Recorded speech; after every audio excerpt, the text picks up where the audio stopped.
The biggest news for you recently was Andre Ward's retirement. Was that a shock? I mean, I'm sure you guys had spoken about it and everything, but was that something that was shocking to you? I mean, was it a happy moment? Like what was kind of going on during all that time?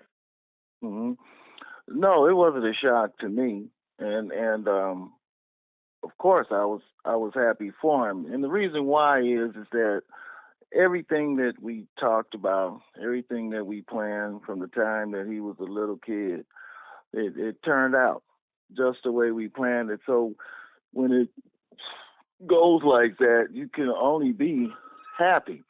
Of course, he's going to be missed, in the gym. And, I'm going to miss him in the gym. And, sometimes as a trainer, you wonder, if you ever get another one that had that type of dedication and, desire and determination. But I think so, you know. But the only sad part about it is it reminds me that, even my days are numbered. So that's the only sad part about it. But other than that, look, I'm elated because I've always been in total support of him. I don't eat off of him, and he's got his family, a young family.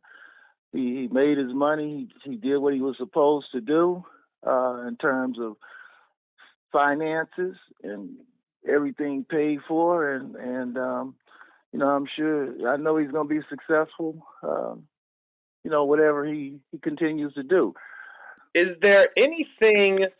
I mean, obviously, Dre went out and accomplished everything that he wanted to accomplish in his career, from the Olympics to, unifying the super middleweight division to moving up to light heavy and conquering the big bad wolf up there.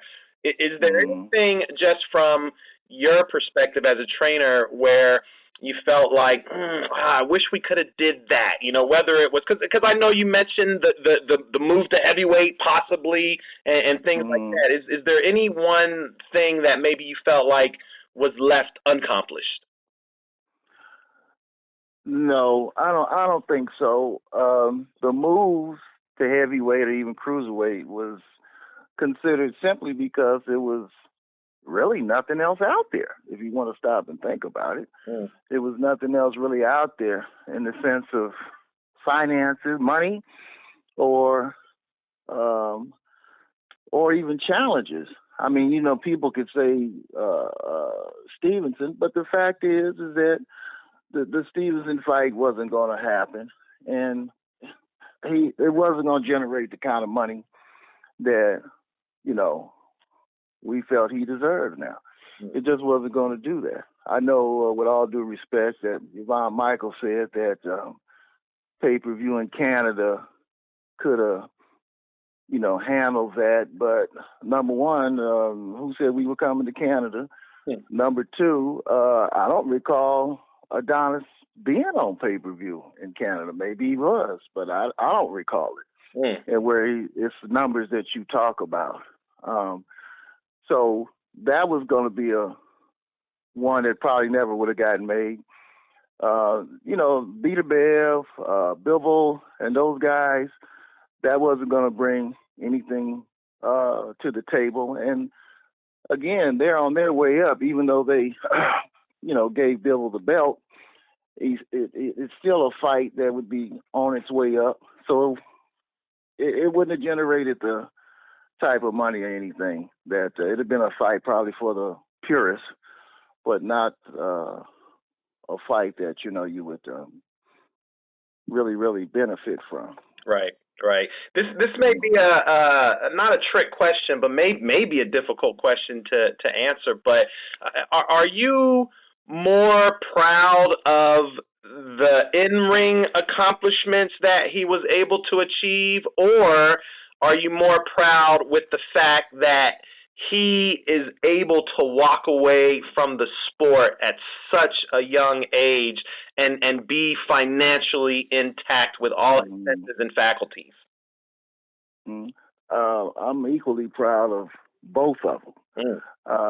I definitely would I definitely sleep well at night knowing that he got out of this sport in time before any type of damage could come along. You know, I felt he definitely 2 more years of even getting better because he had started getting the fights again and was getting into the groove. But, he was battling that knee off and on, and sometimes it just wears on you. And his preparation is second to none. So I'm glad that all that's over with, and he's going to be healthy, and I don't have to lay around here if I'm blessed to be alive 15 years from now and double, questioning myself that I stay on too long, or did he stay on too long, or did I talk him into 2 more fights? I mean, I'm sure I could have talked him into a fight or 2, maybe if I really pushed it and showed, but that wouldn't have been right, to do that. And then, the quality, the honest part of it, I wouldn't even been doing it for me. It'd be just doing it for him. But everything's in place. His legacy, everything. No matter how they want to portray Dre or any negativity that comes his way, he did it. You just can't take it away from him. So, in that respect, no matter what you say, it's etched in stone.